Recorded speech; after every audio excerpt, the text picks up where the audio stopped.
حضرت عائشہ صدیقہ رضی اللہ تعالیٰ عنہ فرماتی ہیں میرے پاس ایک عورت آئی تو میں نے اس کے ساتھ 2 بیٹیاں تھی اس کی، میرے پاس 3 کھجوریں تھی، میں نے اس بی بی کو دے دی، 2 بیٹیاں تھی۔ اس عورت نے کیا کیا، میں دیکھ رہی تھی، ماں تھی نا اور بیٹیوں کی ماں تھی، اس نے پہلے ایک ایک کھجور دونوں بیٹیوں کے منہ میں ڈالی اور پھر جو کھجور اس کے پاس بچ گئی میرا خیال تھا یہ کھائے گی، لیکن اس ماں نے اس کھجور کے 2 ٹکڑے کیے اور وہ بھی اپنی بیٹیوں کے منہ میں ڈالے۔ حضرت عائشہ صدیقہ فرماتی ہیں اس کا عمل اتنا حسین تھا، اس بی بی کے اس عمل کے اندر اتنا حسن تھا کہ میری آنکھوں میں بھی وہ بات رہ گئی، دل میں بھی رہ گئی، روح میں بھی سما گئی۔ اس کے حسن اور تاثیر کو میں بھلا نہ سکی، شام تک وہ کیفیات، وہ انداز، وہ اس عورت کا طرز، اس کا وہ انداز میری طبیعت کے اندر بار بار مجھے اس کی طرف متوجہ کرتا رہا۔ شام کو محبوب تشریف لائے، نبی کریم صلی اللہ علیہ وسلم شام کو جب تشریف لائے تو حبیب پاک علیہ السلام کو میں نے بتلایا، میں نے کہا حضور بی بی آئی تھی، اس کا چہرہ بتا رہا تھا کہ بھوکی ہے، لگ رہا تھا کئی دنوں سے کھانا نہیں کھایا، 3 کھجوریں تھی ہی میرے پاس 3، 2 بیٹیوں کو دے دی، وہ کھا سکتی تھی، لیکن یا رسول اللہ صلی اللہ علیہ وسلم اس نے کھائی نہیں، وہ بھی کھجور 2 ٹکڑے کر کے بیٹیوں میں بانٹ دی ہے۔ حضرت عائشہ کہتی ہے دیر تک حضور میری بات کو سنتے رہے،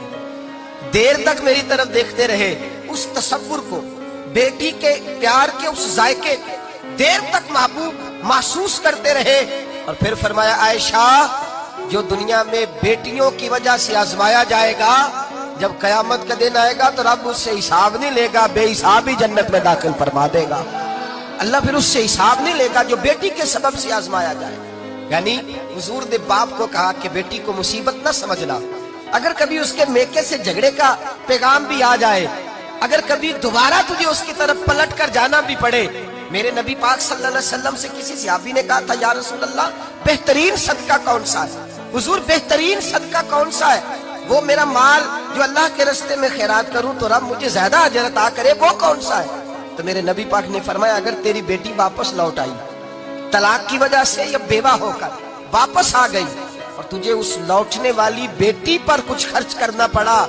تو تیرے رسول کا وعدہ یہ ہے کہ اللہ تجھے اس روپے پر سب سے زیادہ اجر عطا فرمائے گا، اس پیسے پر اللہ تجھے سب سے زیادہ۔ انہیں بوجھ نہ جاننا، ان کی آزمائشوں پہ پریشان نہ ہونا۔ کر کبھی بیٹی کا پیغام آ جائے کہ اس کو پھر سے یہ تکلیف ہوئی ہے، باپ سمجھنے لگا تھا کہ میں تو فارغ ہو گیا، نکاح کر کے میں فارغ ہو گیا، پھر اگر کبھی اسے پیغام آئے تو میرے مصطفیٰ کریم نے فرمایا وہ پریشان نہ ہو، وہ دکھی نہ ہو، بلکہ جو بیٹی کی وجہ سے آزمایا جائے گا اس سے تو حساب ہی نہیں لیا جائے گا، اللہ بغیر حساب ہی جنت عطا فرما دے گا۔ اتنا بڑا مقام، اتنی بڑی عظمت اور فضیلت اللہ کے رسول نے بیٹیوں کے ماں باپ کو عطا فرمائی۔